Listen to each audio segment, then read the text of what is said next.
माना जाता है कि महाभारत युद्ध में एकमात्र जीवित बचा कौरव युयुत्सु था और 24,165 कौरव सैनिक लापता हो गए थे।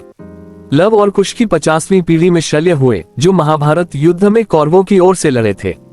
शोधानुसार जब महाभारत का युद्ध हुआ तब श्री कृष्ण की आयु 83 वर्ष थी। महाभारत युद्ध के 36 वर्ष बाद उन्होंने देह त्याग दी थी।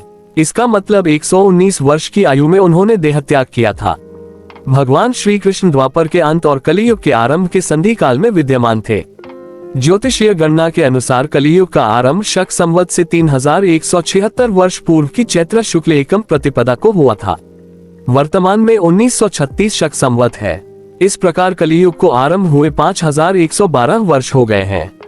इस प्रकार भारतीय मान्यता के अनुसार श्री कृष्ण विद्यमानता या काल शक संवत पूर्व 3263 की भाद्रपद कृ 8 बुधवार के शक संवत पूर्व 3144 तक है।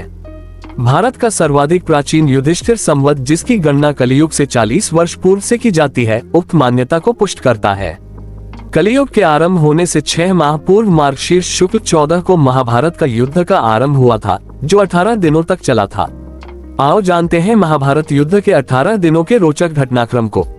युद्ध में दोनों पक्षों के कुरुक्षेत्र में शिविर कहाँ थे, अगले पन्ने पर जानिए।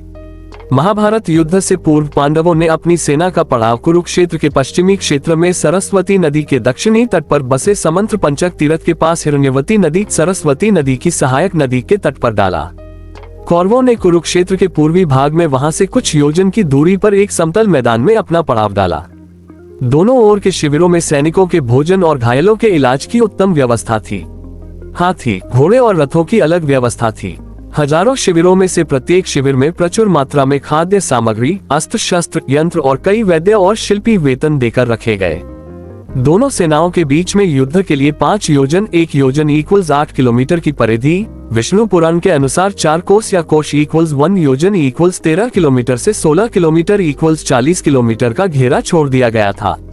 अगले पन्ने पर कौन कौन से भारतीय जनपद स्वतंत्र राज्य युद्ध में शामिल हुए।